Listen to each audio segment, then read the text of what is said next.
World of Warcraft was always meant to be played with other players. It's an MMORPG, a massive, multiplayer, online experience. But what if there was no one left? What if you were the last survivor of a dead server? Welcome to Earthfury, a once mighty bastion of activity that now remains a wasteland with not a single soul left in sight. Earthfury was like most servers. It had drama. No one can fuck with us and we pick the rules of the server. It had faction bias. We had server firsts, memes, tournaments, people faking their deaths, guild rivalries. And yes, we even had dispellers. And like most PvP servers, Earthfury was slowly consumed by a single faction. Those who were left on the server slowly disappeared. And as of today, it is abandoned. I am locked to this server, stuck here, without a single other companion. I am the last survivor of Earthfury-US.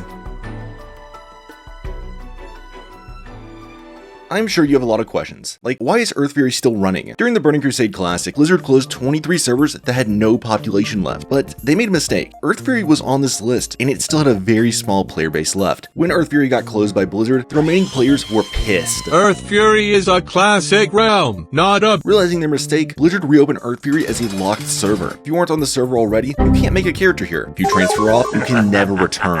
I have always been intrigued with dead MMOs. The idea that servers that used to contain thousands of players suddenly becoming empty? That's crazy to me. And in World of Warcraft, there's not really a way to experience a truly dead server. Even if you get onto a server that's locked, most of them still have some sort of a player base, like Sulfurous. But Earthfury? There has not been a single cleared raid on this server since 2023. And since this was my home server during Classic, I thought I should revisit it. I wanted to level to 85 on a dead server to experience what it's like. When I was going to this challenge, I'd ask myself a few questions. What starting zone would I be most likely to encounter another player? What faction would be the right choice? To my knowledge, the last guild on Earthfury was an alliance guild named Tears, which stopped reporting logs after Ulduar. Since the alliance was the last faction left on the server, I came to a pretty natural conclusion to what I was going to play: human male paladin. Hello, 911 emergency. There's a handsome guy in my house. Wait a second, cancel that.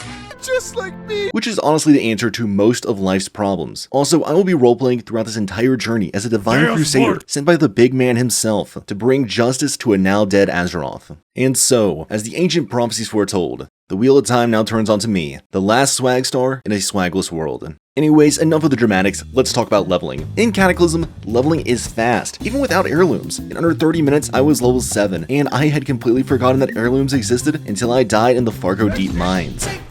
Elwynn Forest is kinda interesting because it is literally the exact same zone it was in Classic. When Blizzard decided to revamp the world, they realized they could not beat the perfection of Elwynn Forest. But how can they market a revamped world to the public if the best starting zone isn't any different? But Blizzard, being the nefarious fellows they are, had a solution to this. Let's nuke Northshire. As a little treat for players, we get to fight in the radioactive wasteland that was once Northshire Valley. We have evil mutated dogs, raiders, and little green people trying to stab you. If that isn't bad enough, on the other side of the alley, the Blackrock clan decided to rent out the vineyards and host a gender reveal party there. So, in addition to roleplaying as a paladin for the duration of this video, I need to roleplay as a firefighter instead. The rest of the zone is essentially the same, besides them removing all the annoying aspects of it, like making you go across the zone 3 times in a row. And within an hour, I was level 10, and I won't lie, I didn't really feel bothered that no one else was around, because that's how starting zones have been since like 2013. After messing around for a bit and visiting all that Elwynn had to offer, I finally decided to hit Stormwind. And this is the first time that I felt like something was missing. Welcome to Stormwind City, or what's left of it anyways. In Cataclysm, Stormwind is the main central hub for the Alliance, and walking through the trade district alone felt wrong. Earthfury Stormwind was a bustling center of trade and commerce in Classic. No matter what night of the week, the streets were filled with AFK players and people trying to peddle their wares. The silence was haunting. I took a moment to remember the people who used to play on this server. I remember one of my friends, Legion, operating near the auction house wagon every day. He would be loaning out flasks to GDKP runners in exchange for a percentage of their cut. This dude was laying in bed, ordering Taco Bell and making thousands of gold by just existing. Tilted Pugs would need fills for their Nax runs, and they'd be trying to get anyone they could. You know, there was even this one time when I was staying in this back alley, someone asked me to quit my guild. Not that I did anyways. The emptiness made me feel unwell, but that's not what made me sick to my stomach. I walked into the auction house to discover there was not a single item on it. In all of my years playing World of Warcraft, I have never seen an empty auction house before. I couldn't dwell in Stormwind any longer. Leaving the empty city behind, I decided not to level in Westfall, but instead at the Dark Shore. When I arrived, the world was still and quiet, as it was at the launch of Cataclysm. It was here, at level 16, that I had a thought to myself. If no one is around, if I am truly the only player on this server, that means I am the only canonical character on this server. Knowing this, I went to the transmog station and gave myself the corrupted Ashbringer at level 16. I know there's gonna be somebody who's gonna be like,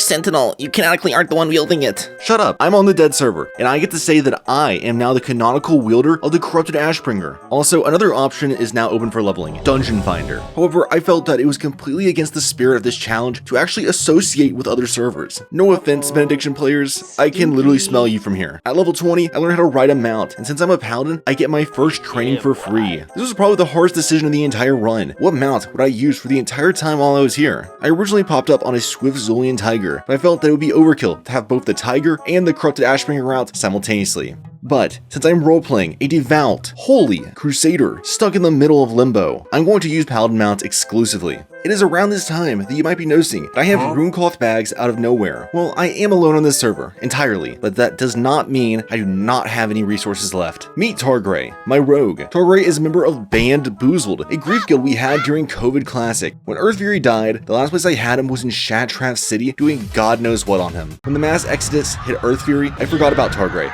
because he was on my second account. But because I refused to level to 85 with only 8 slot bags, I took Targray's bags, his last 20 gold, and whatever valuables I could find. It takes me an hour of game time, go from level 20 to 26, and finish up Duskwood. At level 26, I enter Stranglethorn Vale for one reason, the Gurubashi Arena. I should have mentioned it earlier, but with this server being completely dead, I had some objectives that I wanted to do while I was here. The Gurubashi Arena trinket is number 1 on that list. Every 3 hours, starting at midnight, Short John Mithril enters the Gurubashi Arena and leaves his booty on the ground. Inside of his booty is a formerly highly coveted trinket, the Arena Master. By formerly, the Arena Master trinket is not great. It only has 5 stamina and requires level 35 to use it. If you somehow manage to collect 12 Arena Masters, you can exchange it for the Arena Grandmaster trinket, which has no level requirement. This was my first objective on Earthfury. I could not enter Outlands until I had the Arena Grandmaster, so I'm capped at level 60 until I get 12 of these bad boys. The Gurubashi Arena also offers a daily quest from this guy, Stone Guard Towhide. You fight a random challenger in the arena, kill them, and get free honor points. I had a sneaky idea that I might be able to farm honor points after this so I could pick up some gear between the jump and expansions, particularly when I enter Cataclysm, since most of my heirlooms are capped at level 80. But like they say, the best laid plans of orcs and humans often go awry, because this quest only offers 16 honor points per turn-in. Let me get my calculator out. I kinda suck at math. Alright, so 848 honor, a vendor, or weapon, 848 divided by, what was it, 16? Yeah, 16. Oh, that appears to take 53 fucking days. So yeah, not doing that. After Stranglethorn Vale, I kept continent hopping back and forth all the way to level 40, where I just stuck to Eastern Kingdoms for the rest of this crazy ride. I actually somewhat enjoy late stage leveling on this continent in Cataclysm because you get to see the best of the expansion. Western and Eastern Plague Lands were great, until Deathwing decided that I need to have a mandatory death several times in a row. Badlands was awesome until the most important quest chain bugged out, and I had to repeat the gnome part like 4 times. Swamp of Sorrows let me reenact Warcraft 1, and Blastlands brought back an old-time tradition of robbing the enslaved Murlocs of their belongings, but this time, I get to steal their children too. Ah, it feels just like home. That's a little Rise the Insane callback for those who aren't in the know. People can shit on Cataclysm leveling if they want, but these are an amazing set of zones, with absolutely no stinkers in the middle. But despite having these banger zones at my disposal, this is the first time I started to feel kinda lonely on the server. There's a lot of little things you take for granted that you don't even realize when you're on WoW. People AFKing at the Dark Portal, looking up and seeing someone fly above you. Yes, even the dumb politics that take over LFG and trade chat. These are just little things that we take for granted that we see every day. Even if these aren't the most social elements, it's still a sign of life. And I did not get to see that here. I was tired of being alone, and when I started to feel alone, I turned to the only activity in game that actually works alone. Fishing! Why fishing? Well, if I'm leveling on a dead server, there should be no one willing to do any of the fishing tournaments. Stranglethorn Vale Fishing Extravaganza and the Kalawak Fishing Derby should be pretty much free wins. Since I can fish anywhere in Cataclysm, I chose Stormwind because it was the best chance of me meeting another player. This was a great way for me to kill time between chest spawns. After spending some time in Stormwind, I decided to start moving around. I hit Ironforge, Red Ridge, went over to the Gurubashi Arena, moved around the canals, go pick up a trinket, fished up a book in Stranglethorn, picked up even more trinkets, got frisky in the water at Booty Bay, and then I got my final trinket. I ran up to Short John Mithril to show him my impressive collection. And look at that, I got the Master Trinket and I'm done here. Now, it's what we've all been waiting for, the Burning Crusade. TBC is my least favorite leveling in the game, by a pretty far margin. I would rather get reamed through Shadowlands leveling than get pushed back into Hellfire Peninsula. Like, I cannot describe my unfathomable hatred for this desolate wasteland in monetizable language. This absolutely is the worst zone in the game. Seriously, it's fetch quests, collectathons, forced RP, and traveling. Oh my god, the traveling. My goal was to get through this zone as fast as possible and get to Zangarmarsh, but while I was leveling, something happened I did not notice. Something that I could never have expected in a million years.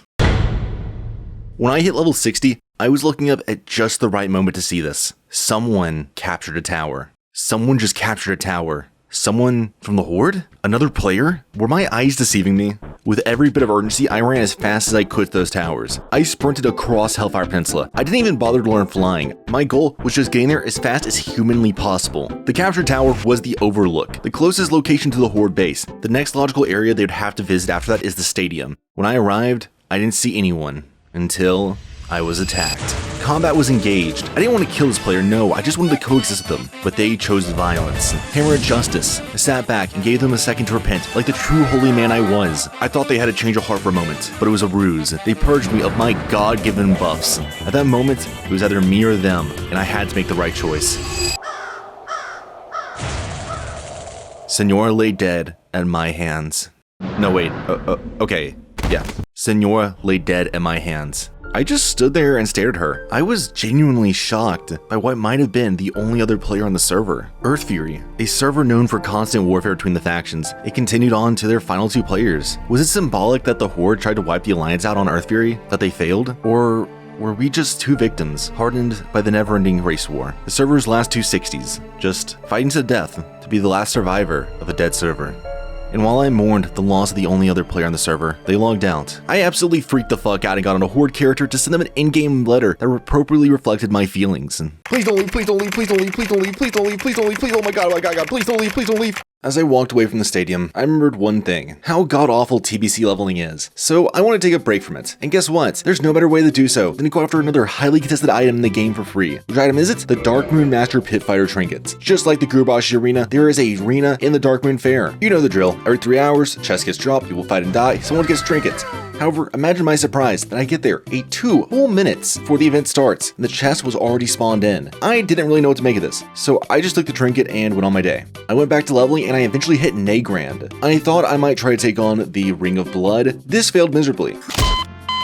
After I pushed out a Nagrand leveling and hit level 67, I hit Netherstorm, and the moment I hit 68, I said fuck Outlands and went off to Northrend. Ah yes, Northrend. It's sort of sweet to be in a good leveling experience. Almost. If you want to know what zone I hate right under Hellfire Peninsula, it is Borean Tundra. Seriously, this zone is just so sleepy. If you like this place, good for you. The only highlight of this zone for me is seeing Thessarian and his anime harem again. I went to the Darkmoon Fair and shit out 11 more Pitfire trinkets, only to realize I couldn't turn it in until I was level 85. Since I hate Borean Tundra, I took the first boat over to Howling Fjord and leveled up there. I would like to say that something amazing happened here, something miraculous, but in 3 hours and 40 minutes, I went from level 70 to 75. At level 75, I finally hit Dalaran, because I thought it was the best chance I had of finding another player, and to the surprise of absolutely no one, Dalaran was completely empty. There was not a single soul in the city, and ever since Senora died at my hands earlier, I was horrified that there might not actually be anyone else left on the server. I also went to the Bronze Dragon Shrine and found Future Me there. I asked him a few questions, but all I got was a never-ending 1,000-yard stare into the abyss. I hope that's not foreshadowing. I flew off back to questing and started to level in Sholazar Basin, but when I was flying, I came across King Crush, which reminded me that there are rares in Northrend. I didn't think too much of it back in Outlands, but yeah, there's actually a pretty contested achievement related to this. Frosted Bloody Rare. So I took a quick tour around Northrend. I killed Loknahawk, sorry hunters, went to Dragonblight and found Tukamith. Jesus, what a fucking name. A quick flight over to Zuldrak got me Gregan, the Sentinel, Gondria, and Terror Spinner. In Icecrown, I had to fight one bitch of a boss named Prudridius the Ancient, which I died to like 3 times because he's really fucking hard to kill at level 77. I'm not gonna talk about every rare, but I did kill every single one of them, except for one. At the beginning of my massacre, I decided to hit Storm Peaks for my own curiosity because, well, that's where the Time Lost Project spawns. When I arrived in Storm Peaks, I was instantly met with Viragosa. Someone aggroed her? There was a Horde Paladin, level 85, named Reaper Virus. I was in such shock from seeing another player that every single World PvP survival instinct I had completely froze up. When Viragosa started to die, I fled because I was horrified that I was about to be ganked. But when I looked back at the footage, there was something else that shocked me. Reaper Virus was already on a time lost pro Drake. I know what you're thinking. Time lost pro Drake should just be a gimme on the server, but it didn't make any sense to me as to why Reaper was using it, because there should be no one hunting Viragosa if they already have a time lost pro Drake. Why is that, you ask? Alright, go make some popcorn, get a hot drink, settle down your chair, get cozy. Papa Sentinel's gonna teach you a few things today. Time lost pro Drake is a fascinating case of statistics. That's right, we are talking nerd shit. Time lost pro Drake shares everything with one rare, Viragosa. Time lost and Viragosa share complicated respawn timers. I've heard a dozen different explanations for Viragosa, stating that she can respawn between anywhere from 6 to 22 hours, or that there's not an actual pattern to how she spawns. Someone that I know suggested that Viragosa would respawn if the world server got reloaded by having no one in Northrend and then returning to Northrend. Not a single one of these explanations are right. In Cataclysm Classic, Viragosa has a hard respawn timer of 12 hours. 30 minutes after Viragosa dies, her body will despawn and the timer restarts. 12 hours later, she'll spawn somewhere in Storm Peaks. When the game is trying to decide whether to spawn Viragosa or Time Lost Pro Drake, 80% of the time, Viragosa is spawned instead. These are the basics of what we are dealing with here. We get a single kill of Viragosa every 12 hours. You're probably also asking, why am I saying this as a matter of fact? I would love to introduce to you 2 full months of Viragosa kills to the table, and that's before I had to start deleting footage to save space. Between respawns of Viragosa, I made a Horde character on my second account, and I was hoping that I could find Reaper Virus or someone else if I logged in, but I didn't really see anyone else after that. After hitting level 80, I decided to continue on to Cataclysm leveling. Where I was pushing out levels early on, the experience started to slow down greatly. Through the course of 3 days, I pushed through Mount Hyjal and hit level 82, which allowed me to pursue the other objective I had on the server. At level 82, you unlock Deepholm, which has its own rare mount, Aeonax. Unlike Time Lost Pro Drake though, Aeonax actually is a bit of a bitch when it comes to his respawn timer. When Blizzard was concocting the nightmarish realm of Deepholm, they came up with a particularly devious idea. What if Aeonax shared a respawn timer with a rare that has a despawn timer? Alright, if you're like me, you'll recognize that this is actual bullshit. Bloodseeker is a level 20 rare mob from Shadowfang Keep that they decided to spawn in instead of Aeonax and Deepholm. Bloodseeker will despawn after 6 minutes, where I can just kind of hope and pray that Time Lost will respawn on the next kill. I can't hope for much down Deepholm because you literally have no fucking clue what's going on down there. It was here at level 82 that I made a vow. I would not hit level 85 until I had both Time Lost Pro Drake and Aeonax. However, since I can't reliably farm Aeonax on a schedule, I'm going to be focusing on Time Lost first, because I can actually gauge when that motherfucker will spawn next. I'm not going to be showing you all 80 plus Viragosa kills, but let me tell you a quick story that unfolded during my time in Storm Peaks. When I actually started to grind out Viragosa, I thought that there was another player hunting her. Meet Khaleesi. When I was killing rares, I noticed that this player was just standing here in front of a rare in Storm Peaks. I assumed that Khaleesi was out here farming Skull or Time Lost and just was AFK. So I went up and killed the rare in front of her and left. Fast forward 2 days later, I found Khaleesi standing there yet again, and Turkey was spawned in front of her again. I was thinking to myself, wow, this is crazy that she's hunting this mount for this long. I mean, seriously, insane dedication. I was starting to worry that she might be disrupting my timer though, and I didn't want to start problems because that's not very Divine Crusader and Paladin-like thing to do. Yes, we are still doing the roleplay. After nearly a week, I started to notice that Khaleesi was on every single time that I was there, and I started to think to myself, is she botting? Would someone actually bot for the Time Lost Pro Drake on Earthfury? If so, why are they right here? Is there something I don't know about? I went to check the individual spawn points for Viragosa and Time Lost Pro Drake, only to find nothing about that location. After another Viragosa kill, I got on retail and thought I might give Viragosa and Time Lost Pro Drake a shot there for shits and giggles. And that's when I realized my delirium from being alone on Earthfury was starting to take a toll on me, because Khaleesi is an NPC. That's right, Khaleesi is literally an NPC in game. I just thought she was the world's last Game of Thrones fan or something. I thought that maybe, just maybe, she was someone's all on Earthfury. Nope, she was 100% an NPC. When I realized this, I damn near threw myself into a brick wall. Despite this, I kept farming Viragosa, kill after kill. I nearly had an entire bag filled with her rare helmet at one point. However, at some point, I lost the timer. I overslept and someone else managed to take the timer away from me. So I was in the dark and I didn't know what to do, so I decided to just go back to leveling. I pushed myself all the way up to level 84. One morning, I decided to get on early and go hit Deepholm, and Aeonax was up. I nearly shit myself seeing this, because these two mounts are the only obstacles in the way of me hitting level 85. My heart was racing fast. I mounted up on Aeonax. When I did, his whelp started to aggro and attack me. I did everything in my power to beat their ass and slap their baby daddy up and down the street. You better stop! And after a tense 2 full minutes of my life, Annex was dead by my hands. After getting this mount, I just had to take a moment and breathe, cause holy shit. The actual hard part of the grind was over just like that. I just had to keep killing Viragosa and get a time lost project spawn. That's all I had to do. But there were still some other things I wanted to do on the server. I decided to go pick up some rare pets because I thought I might be able to sell them on other auction houses when Mist of Pandaria releases. Not that it matters because Blizzard ended up duping every single pet in existence. But wait, Sentinel, why are you flying on a Cenarian War Hippogriff if you have Anax already? Why won't you ride his prestigious mount? Well, you see, I'm pulling out a narrative device called Fuck It. I forgot about this when I was writing the script. Do you remember earlier when I was fishing? I missed a few fishing derbies along the way. Since Cataclysm was about to end the next month, I wanted to win the Kaluak Fishing Derby before it got removed with Mist of Pandaria. That Saturday, I decided to make sure I would be there. I left Targray and Dalaran besides the Elder to ensure that the event would go off without a hitch. And when I was sitting there, an Orc warrior showed up to do the event as well. So I got a little nervous knowing that I had competition, let alone competition that could kill me. In order to win the Kaluak Fishing Derby, you need to fish up a black tip shark from any fishing pool across Northrend. I decided to set myself up in Grizzly Hills. After a minute of sitting there, the event started. I pulled out my rod and started to fish. The first pool was a dud, and so was the second, then the third, and then the fifth. And 5 minutes later, I was at my 7th pool. I found one on the edge of Zeb Halak, and suddenly, this fucking jackass named X-Sickle shows up. Okay, we are on a completely dead server. Why the fuck did you see me at a fishing pool when there are countless around us across every zone and decide to start fishing from the same pool that I was? Like, what the fuck? Do you go to the bathroom and choose to piss beside someone else at the urinals? I think Blizzard saw this shitlord behavior unfold and without a second thought, delivered a gift upon me. The black tip shark. The only thing I could say before hearthing out was, sorry pal.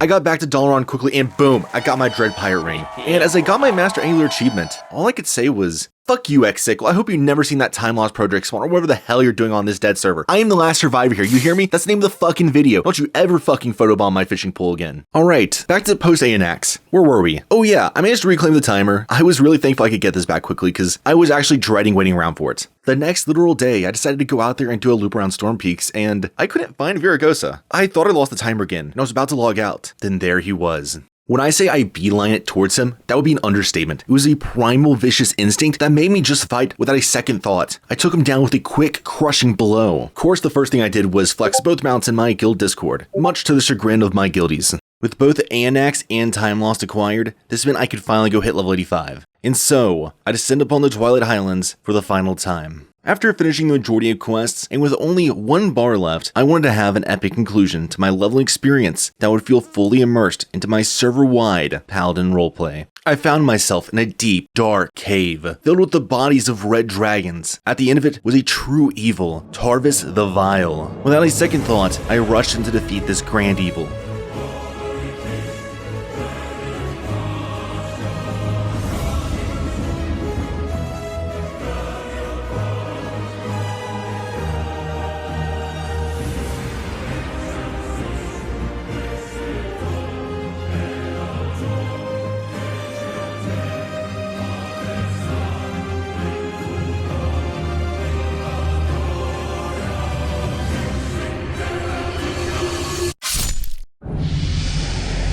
And with his death, I hit level 85.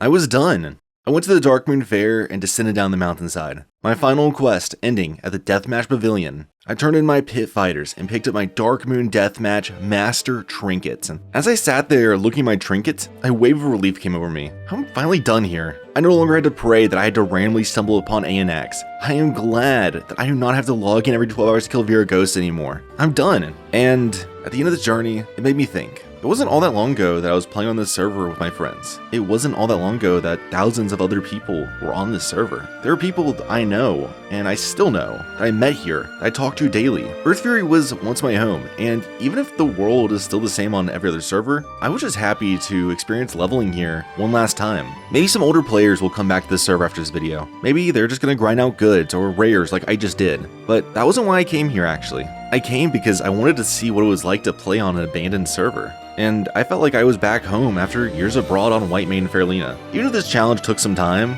and I wasn't even sure that I'd commit to it, I'm just glad that I came back. For now, my Paladin on Earthfury shall rest until the time comes for the sequel. And so, as I log out for the final time on Cataclysm, I say thank you and farewell, this once beautiful server.